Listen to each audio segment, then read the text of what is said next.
You're listening to Factual America. Your film captures the zeitgeist two of the times, and it was like as you've already not just alluded to, mentioned all these amazing, these names. It was the perfect storm for comedy in the U.S., wasn't it? I mean, it was like these are the pillars of that generation's comedy. Yes, and they changed what a comedy was, because they brought the counterculture to television. They showed what television could be. They brought youth to television. They questioned what the authority of the box, and they questioned it at a critical moment. If just think of there are these landmarks. Nixon leaves the White House in '74.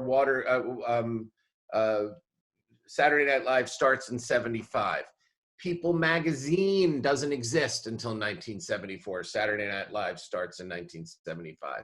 So the emergence of a celebrity culture and its ties to the counterculture have a simultaneity with the emergence of this group of comedians who so perfectly capture the moment and respond to the moment in a way that, there's a lot of broken glass. There are a lot of things that get cracked. There's the whirling dervish at the center of all of it, breaking more things than anybody else, was John Belushi, the anarchic performance artist. And it really was performance art a full decade before anybody used that phrase. Yeah, that's very interesting. I mean, I think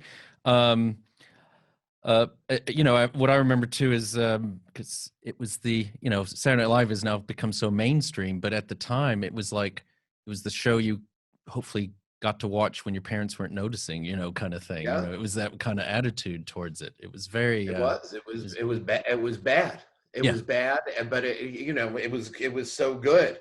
And John, and that's, there's a lot of talk in the movie, and you see that as we all connected to John, we of that generation connected to him. We felt he understood us, and we felt we understood him. He was part of the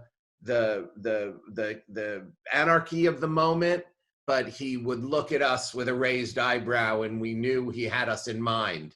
We knew he was, we could trust him to be,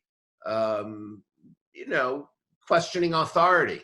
We could trust him to break down a wall that would be holding us back, and we could trust him to surprise us with his comedy and delight us. And he embodied that.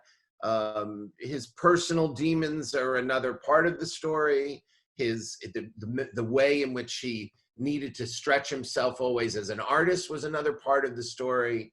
But as a personality who was performing as a sketch artist, which was really the foundation of his work, emerging from Second City in Chicago to the National Lampoon Radio Hour and to Saturday Night Live.